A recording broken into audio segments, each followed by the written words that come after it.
बच्चे लोग जय हिंद। कैसे हैं आप सब? हमारा पॉलिटी चल रहा था, ठीक है। 5 से 11 कंप्लीट हो गया था आर्टिकल। ओके, पासपोर्ट और वीज़ा चल रहा था, ठीक है। Passport and visa. पासपोर्ट क्या था बच्चे लोग? पासपोर्ट और वीज़ा। पासपोर्ट क्या था? जैसे मान के चलिए आप दिल्ली में हैं, या भारत बोल लीजिए, सीधे भारत में हैं आप, और आपको दुबई जाना है, ठीक है। भारत से आपको कहाँ जाना है? दुबई जाना है, ठीक है। तो भारत छोड़ने के लिए भी आपको भारत सरकार से परमिशन की ज़रूरत पड़ेगी। भारत छोड़ने के लिए आपको क्या है? भारत सरकार से परमिशन की ज़रूरत पड़ेगी, ठीक है। इसी परमिशन को क्या बोलते हैं? पासपोर्ट बोलते हैं। इसी परमिशन को हम क्या बोलेंगे? पासपोर्ट बोलेंगे, ठीक है। और दुबई जाने से पहले आपको दुबई सरकार से क्लियरेंस लेना पड़ेगा। दुबई सरकार से क्या है? परमिशन की ज़रूरत पड़ेगी। तो जाने से पहले आपको जो परमिशन लेना होगा उसी को क्या बोलते हैं? वीज़ा, ठीक है, क्लियरेंस। ये क्लियरेंस देगी दुबई सरकार। समझ में आया? और ये क्या हो जाएगा? पासपोर्ट हो जाएगा, ठीक है। आपको अपना देश छोड़ने के लिए भी क्या है? गवर्नमेंट से परमिशन चाहिए, गवर्नमेंट से अप्रूवल चाहिए। उसी अप्रूवल को क्या बोलते हैं? पासपोर्ट बोलते हैं। जिस देश में आप जा रहे हैं वहाँ के गवर्नमेंट से भी क्या है? क्लियरेंस चाहिए, परमिशन चाहिए। तो जो दूसरा देश जो क्लियरेंस देगा उसको क्या बोलेंगे? वीज़ा। और हमारा ही देश हमको आदेश देगा जाने को, उसको क्या बोलेंगे? पासपोर्ट। समझ में आया? चलिए अभी हम CA क्या है, NRC क्या है, इसको समझेंगे। CA एंड NRC सबको मालूम है 2019 में CA को लेके कितना बवाल हुआ था, ठीक है। तब एक एक करके CA एंड NRC को समझते हैं। CA क्या है?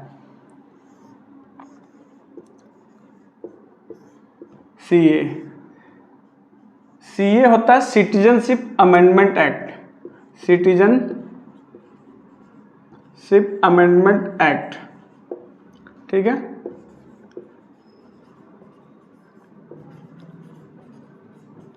सिटीजनशिप अमेंडमेंट एक्ट ये कब लाया गया था बच्चों? ये 2019 में लाया गया।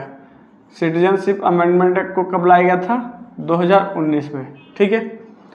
जब तक ये बिल पास नहीं होता है, जब तक ये पास नहीं हुआ था, जब तक ये पारित नहीं हुआ था, तब तक ये क्या था? Citizenship amendment bill. Citizenship amendment bill. जैसे इस बिल पर राष्ट्रपति ने साइन कर दिया, जब ये बिल पास हो गया, ये क्या बन गया? एक्ट बन गया, सिटीजनशिप अमेंडमेंट एक्ट, ठीक है। समझ में आया? ठीक है, आगे देखते हैं। CA क्या कहता है? CA बच्चों ये बोलता है कि हम रिलीजियस परसिक्यूट लोगों को ही नागरिकता देंगे। CA का कहना ये है कि हम रिलीजियस परसिक्यूट लोगों को नागरिकता देंगे। अभी आपके दिमाग में आया होगा कि रिलीजियस परसिक्यूट क्या है। सर इतनी बड़ी बात क्या बोल दी है, रिलीजियस परसिक्यूट क्या होता है? तो वैसा व्यक्ति जिसको धर्म के नाम पर सताया जा रहा हो, धर्म के नाम पर प्रताड़ित किया जा रहा हो, ठीक है, धार्मिक नाम पे भेदभाव किया जा रहा हो, वैसे व्यक्ति को क्या बोलते हैं? हम रिलीजियस परसिक्यूट, ठीक है। तो भारत सरकार का कहना ये था कि जो भी रिलीजियस परसिक्यूट व्यक्ति यदि भारत आता है तो हम उसको नागरिकता देंगे। समझ में आया? हम उसको नागरिकता देंगे। अभी समझिए CA का पूरा खेल क्या है। जैसे ईरान से पारसी को मारकर भगाया गया बच्चों, ठीक है, तो वो पारसी लोग क्या है? भारत चले आए। बौद्धों को भगाया गया, वो भी भारत आ गए। सिखों को आज़ादी के बाद भयानक मामले में मारकाट हुआ तो सिख भी क्या है? भारत आ गए। तो कहने का मतलब ये है कि किसी पर रिलीजियस परसिक्यूट होता है, रिलीजियस परसिक्यूट या धार्मिक भेदभाव होता है, तो क्या है? वो अपना देश छोड़कर भारत की तरफ रुख कर जाते हैं, भारत की तरफ आने लगते हैं, ठीक है। तो इसी को देखते हुए 2019 में एक रूल लाया गया, ठीक है, CA और NRC। CA में कहा गया बच्चों कि हमारे पास बहुत सारे पड़ोसी देश हैं, हमारे पास बहुत सारे पड़ोसी देश हैं, लेकिन 3 देश ऐसे हैं जहाँ पे रिलीजियस परसिक्यूट यानी कि धार्मिक भेदभाव, धार्मिक प्रताड़ना बहुत ज़्यादा है। वो 3 देश कौन है बच्चे? वो 3 देश कौन है? सबको मालूम है, पाकिस्तान, अफगानिस्तान,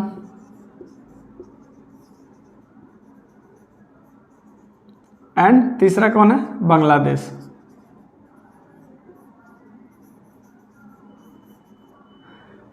इन 3 देशों में क्या है, रिलीजियस परसिक्यूट बहुत ज़्यादा है, धार्मिक भेदभाव बहुत ज़्यादा है। तो सीए का कहना ये था कि हम इन 3 देशों से जो लोग आए हुए माइनॉरिटी लोग हैं उनको हम क्या है, नागरिकता देंगे। इन 3 देशों के ऐसे लोग जो रिलीजियस परसिक्यूट हैं, धार्मिक प्रताड़ित हैं, धर्म के मामले में सताए गए हैं, यदि वो भारत आ रहे हैं और वहाँ के माइनॉरिटी हैं तो हम उनको सिटीजनशिप देंगे इंडिया की। ठीक है, हम उनको इंडिया की सिटीजनशिप देंगे। समझ में आया? अभी मान के चलिए पाकिस्तान के अंदर यदि कोई व्यक्ति धर्म के नाम पर कुछ बोल देता है, धर्म के नाम पर कुछ बोल दिया, कुछ कमेंट कर दिया, तो यहाँ मौलवी साहब जो होंगे वो खुद को जज मान लेंगे। ठीक है, और वो ये बोल देंगे कि इस व्यक्ति ने इस निंदा कानून का उल्लंघन किया है। इनका इतना कहना ही बहुत है, भाड़ में जाए सारा सबूत, उस व्यक्ति को क्या है, फांसी हो जाएगी। समझ में आया? अफगानिस्तान जो है यहाँ पे दूसरे धर्मों को जीने का अधिकार नहीं है, यहाँ पे दूसरे धर्मों को जीने का अधिकार नहीं है। समझ में आया? दूसरा धर्म तो छोड़ो, जो शिया सुन्नी 2 मुस्लिम होते हैं ना, तो यहाँ पे शिया लोग को जीने नहीं देते हैं सब अफगानिस्तान वाले, जबकि शिया भी एक मुस्लिम ही है। तो जब अपने में ही मार काट करते हैं तो आप सोचिए यहाँ पे जो माइनॉरिटी होंगे उनका क्या हाल होता होगा। तो इन्हीं लोगों का ध्यान रखते हुए सीए में कहा गया कि इन 3 देशों में जहाँ पे धार्मिक प्रताड़ना बहुत ज़्यादा है, यदि वहाँ से माइनॉरिटी कम्युनिटी के लोग आते हैं तो सीए के तहत उनको हम नागरिकता देंगे। तो क्या गलत किया सरकार ने, लेकिन एक बड़े लेवल पे इसका विरोध भी देखा गया। ठीक है, अपनी जो विपक्ष पार्टी थी, रूलिंग गवर्नमेंट कौन है अपनी, भारतीय जनता पार्टी, विपक्ष में कांग्रेस एंड अदर पार्टियां हैं, उनका कहना था कि ये जो सीए है ये आर्टिकल 14 का विरोध है। आर्टिकल 14 बच्चों आगे पढ़ाएंगे। आर्टिकल 14 क्या है, समानता के अधिकार। तो जो रिलीजियस परसिक्यूट बच्चों समझ में आ गया था। ठीक है, तो गवर्नमेंट ने क्या किया कि जो भी इन तीनों देशों के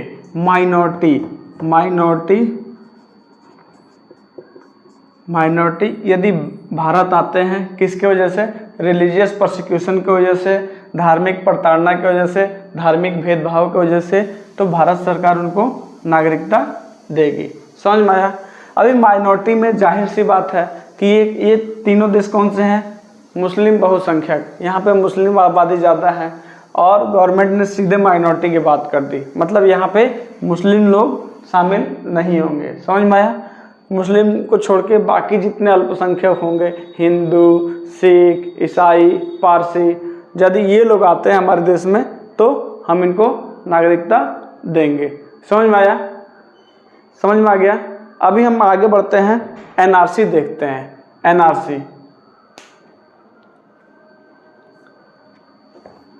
एनआरसी क्या है बच्चे? National register for citizenship. National register for citizenship.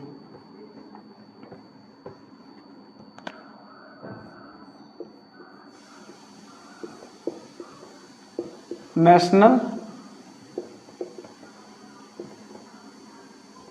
Register for citizenship.